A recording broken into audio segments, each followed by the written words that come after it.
आज श्रीमद् भगवत गीता में पढ़ते पढ़ते, वैसे तो कई एक बार पढ़ा गया है, लेकिन कभी कभी शब्द ही आकर के आपके मस्तिष्क में अपने अर्थ को उजागर करते हैं। जरा चिंतन किया जाए। भगवान को हम लोग मानते हैं, अच्छी बात है, मानना चाहिए।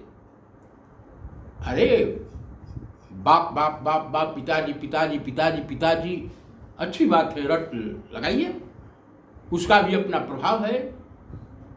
अगर पिताजी बोल रहे हैं, अगर बाप कोई आज्ञा दे रहा है, अगर बाप की सेवा न किया जाए, अगर वो कुछ काम को कह रहा है करने के लिए, अगर वो नहीं किया जाए और उसके नाम का जप किया जाए, छलावा हो जाएगा। देखिए भगवान श्री कृष्ण क्या कर रहे हैं श्रीमद् भगवद गीता में।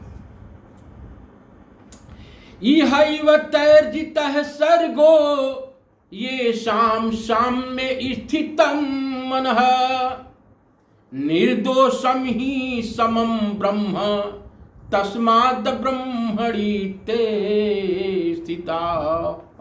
मन करता हजारों बार पढ़, क्या दिव्य सूत्र छिपा हुआ है महाराज। जिनका मन समभाव में स्थित है, जरा ध्यान कीजिएगा, जिनका मन समभाव में स्थित है, उनके द्वारा इस जीवित अवस्था में संपूर्ण संसार जीत लिया गया है।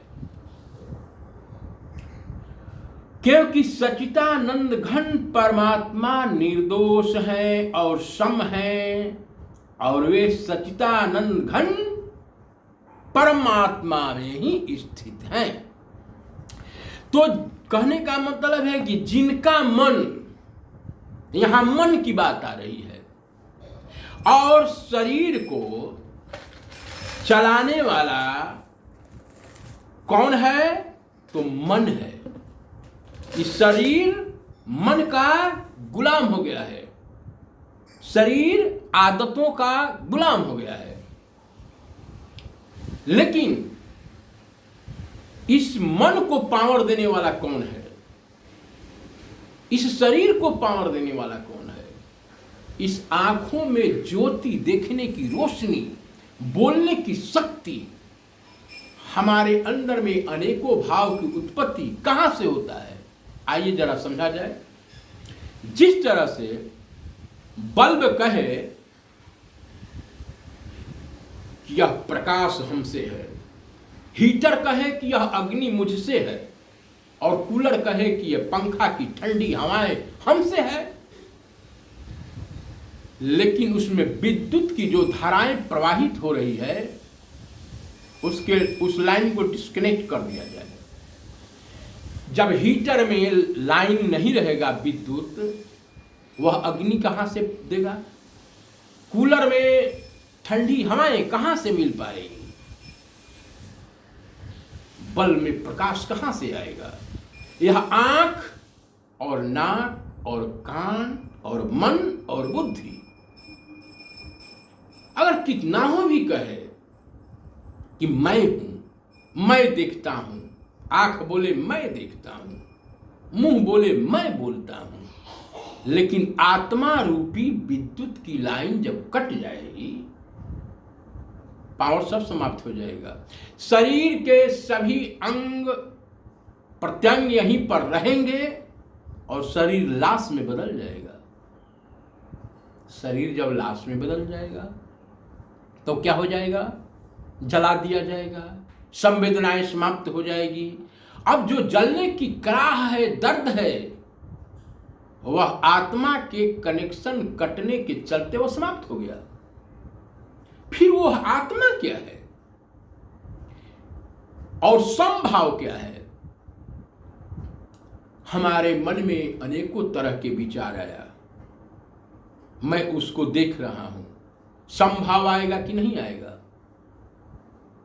हमारा शरीर संसार में काम कर रहा है, लेकिन हम गोविंद के साथ जुड़े हुए हैं। क्या मैं अपने आप को समझ रहा हूं कि मैं वही आत्मा हूं?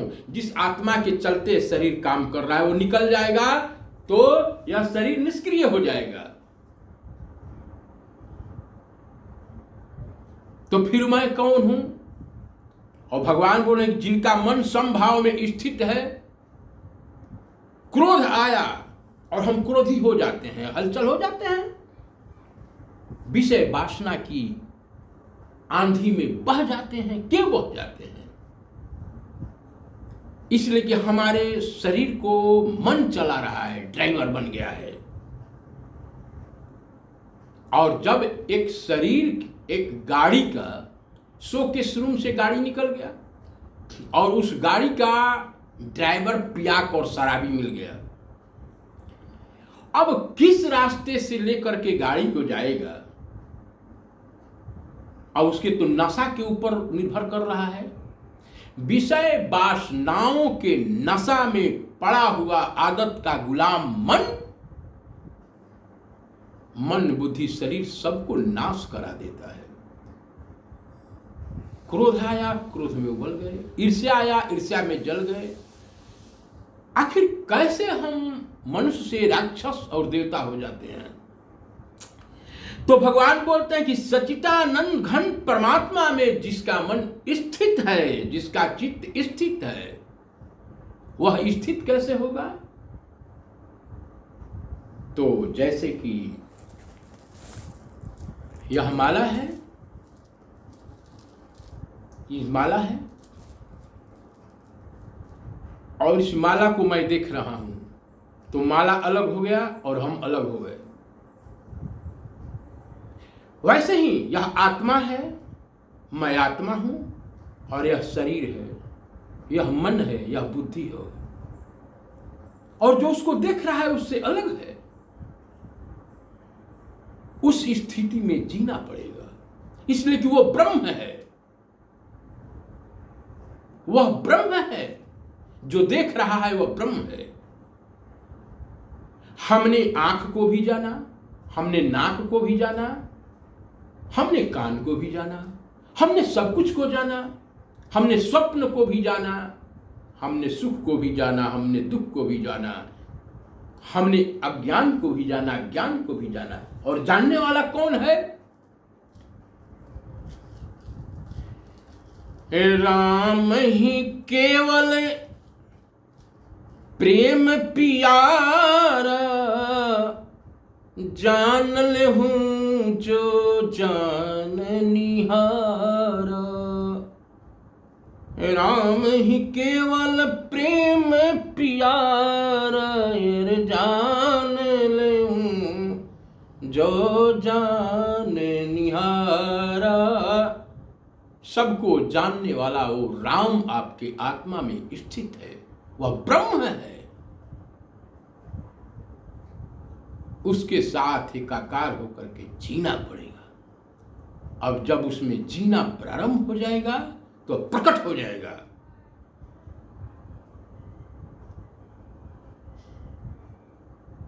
तब समता की स्थिति आ जाएगी। क्रोध आया हमने देखा, लोभ आया हमने देखा, ईर्ष्या आया हमने देखा। इसीलिए भगवान के नाम के जप का, चिंतन का, आते जाते हुए सांसों का सहारा एक माध्यम है, लेकिन निरंतर उस स्थिति में जीने का नाम जोग है। वही जोगी है जिसने जिंदे जीते जी सबको जीत लिया है। तो लाइक नहीं करते हैं, कमेंट में भी कुछ बताया कीजिए प्रभु। इसी के साथ सीताराम सीताराम सीताराम कहिए, रे जाहि विधि राखे राम, वाही विधि रहिए। श्यावर रामचंद्र भगवान की जय। मन को समता में रखिए, और वह होगा कब? जब अपने आप को देखने वाला बन जाइएगा। यह पूरा प्रकृति दृश्य है और हम उसके दृष्टा साक्षी हैं। संभल कर बैठ जाना जलवा मोहब्बत देखने वाले, और तमाशा खुद न बन जाना तमाशा देखने वाले। बहुत बहुत धन्यवाद।